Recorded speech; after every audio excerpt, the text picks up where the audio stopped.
Welcome বন্ধুরা, সাথী হবে চ্যানেলে তোমাদের সবাইকে স্বাগত। কেমন আছো তোমরা? নিশ্চয়ই ভালো আছো। পুরনো যে ভিডিওগুলো আমি পোস্ট করেছি আগের, সেগুলো কেমন লেগেছে? কেউ কিন্তু আমাকে খুব একটা ভালো রেজাল্ট দাওনি। হয়তো আমারই কোথাও খুঁত আছে। যাই হোক, আজকের গল্পটা এরকম।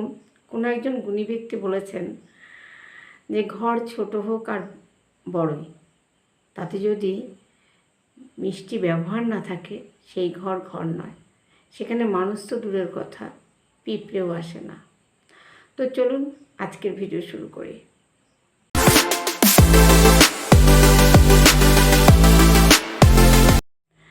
একবার এক বিজনেসম্যান, সে ব্যবসা করবে বলে গ্রামে যাচ্ছিল। কিন্তু গ্রামের রাস্তা এতই লং তার ধৈর্য ধরছিল না, কারণ সে খুব শর্টকাটে যেতে চাইছে। বিজনেসম্যান তো এরকমই হওয়া উচিত, আর এরকমই হয়েছে। ওটা কোনো ব্যাপার না, ন্যাচারাল ব্যাপার। তখন যে রাস্তা দিয়ে ওরা যাচ্ছিলেন সেই রাস্তাটা মিনিমাম যেতে, সেই যেখানে কারখানা করবে আর কি, সেখানে যেতে কিছু না হলেও 8 থেকে 9 ঘন্টা লাগবে। মাঝখানে আছে একটা নদী। তো ড্রাইভার ওই নদীটাকে দেখিয়ে বলল, স্যার আপনি যদি নদীটা পার হতে পারেন, খুব বেশি হলে আধা ঘন্টা লাগবে। নদীটা যদি পার হতে পারেন তাহলে আপনি আধা ঘন্টা প্লাস আরও আধা ঘন্টা, 1 ঘন্টার মধ্যে আপনি পৌঁছে যাবেন। 8 ঘন্টার থেকে অনেক বেটার। বিজনেসম্যান সেটা ভেবে তো বললো, আমি নদীটা কী করে পার হব? তখন অনেকটা দূরে একজন মাঝি ছিলেন নৌকা নিয়ে, তাকে ডাক দিল এবং তাকে বললো যে এনাকে ওপারে ছেড়ে দিয়ে এসো। তা বললো, জি হুজুর। জি হুজুর বলে তো সে নৌকোয় প্যাসেঞ্জার তুললো, মানে সেই বিজনেসম্যানকে তুললো। বিজনেসম্যান মনে করলো আধা ঘন্টার রাস্তা, কি করব, এর সাথেই বকবক করতে করতে যাই, অন্তত একটু জানুক আমি কে। কারণ বিজনেসম্যান, একজন ভালো বিজনেসম্যান হলে যা হয়, একটু তো মনে গর্ব অহংকার যাই হোক কিছু থাকে। তখন সে আমাকে বলছে, জানো আমি ওই পারে কেন যাচ্ছি? তা বলছে, না হুজুর।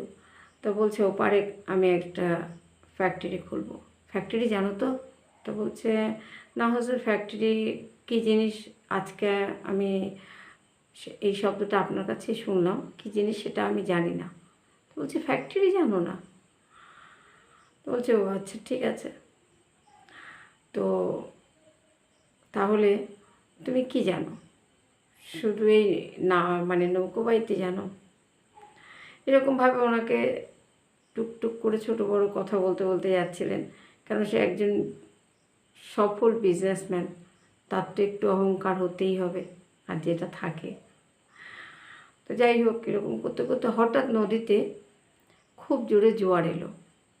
সে জোয়ার আসাতে, আর এদিকে যে উনি ওই মাঝিকে একটু ছোট করে করে কথা বলছিল, মাঝির খুব খারাপ লাগছিল। ওর ধ্যান নৌকোর দিকে ছিল না, যে সে বৈঠা বাইছে, কীভাবে বাইছে, কোন দিকে বাইছে, খেয়াল ছিল না। তখন ওই মাঝে যেহেতু মনটা চঞ্চল হয়ে যায়, ঠিক ওই টাইমে ওই জোয়ার আসে এবং সেই জোয়ারে নৌকোটা গিয়ে একটা বড় পাথরে ধাক্কা খায়। ধাক্কা খাওয়ার ফলে নৌকোটা প্রায় ডুবে যায় অবস্থা, এবং লোকটা পড়েও যায় নৌকো থেকে। তখন সে মাঝিকে বলছে, আরে তোমার তো কিছু আসে না, কিন্তু আমাকে বাঁচানো কি আসে? আমাকে বাঁচাও প্লিজ। আমি অনেক দূর থেকে এসেছি, অনেক কিছু করব বলে এসেছি, আমার মরলে হবে না। তো তুমি বাঁচাতে পারবে আমাকে? বলছে, হ্যাঁ স্যার, আমি এটা পারি, আপনাকে বাঁচাতে পারি। তখন সেই বিজনেসম্যানকে বললো যে আপনি আমার পিঠে উঠুন এবং আমাকে খুব ভালো করে ধরে থাকুন, আমি আপনাকে বাঁচিয়ে নেব।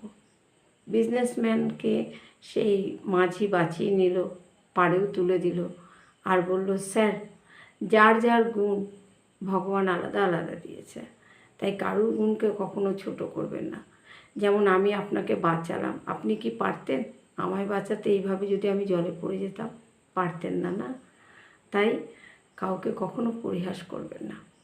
তো বন্ধুরা, আমার গল্পটার মানে এটাই। আজকে আমরা যাকে পরিহাস করছি, বোঝানোর মানে এটাই, আমরা যাকে পরিহাস করছি, কালকে কিন্তু সেই আমাদের কোনো না কোনোভাবে পাশে এসে দাঁড়াচ্ছে। তো আজকের গল্প এখানে। যদি ভালো লাগে লাইক শেয়ার কমেন্ট করতে ভুলবেন না।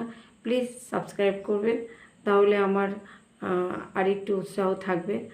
আর চেষ্টা করব আপনাদের সঙ্গে আবার একটা নতুন গল্প শেয়ার করার জন্য। ধন্যবাদ, নমস্কার।